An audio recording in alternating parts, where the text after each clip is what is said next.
America और Europe में गहराती मंदी के असर से भारत का स्टार्टअप सेक्टर संकट में घिरने लगा। जुलाई सितंबर तिमाही में स्टार्टअप सेक्टर को मिलने वाली फंडिंग 2 साल के न्यूनतम स्तर पर लुढ़क गई।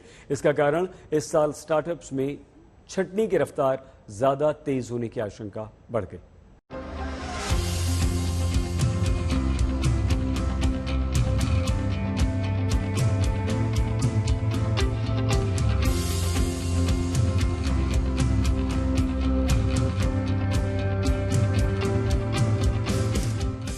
देश के स्टार्टअप सेक्टर के लिए 2022 मायूसी भरा साल साबित हुआ है।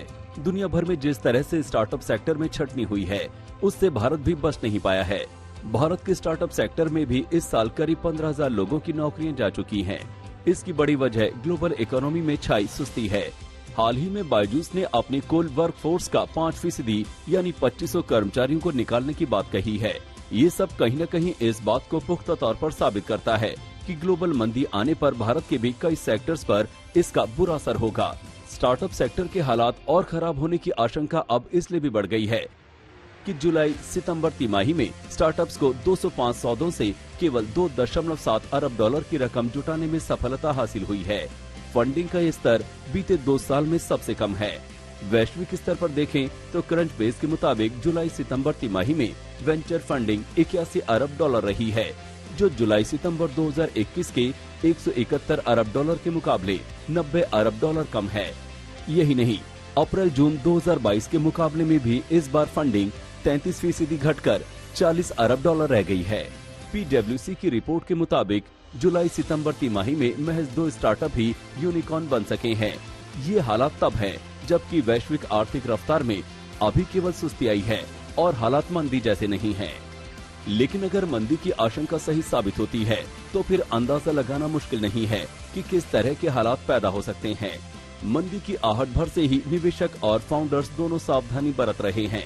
जुलाई से सितंबर के दौरान हर एक सौदे की औसत फंडिंग 4.5 करोड़ डॉलर रही है। इस तिमाही में दुनिया भर में महज 20 यूनिकॉर्न बन पाए हैं। रिपोर्ट में कहा गया है कि निवेश के सभी फेज में गिरावट देखी गई है, जिसमें शुरुआती फेज से लेकर विकास तक शामिल है।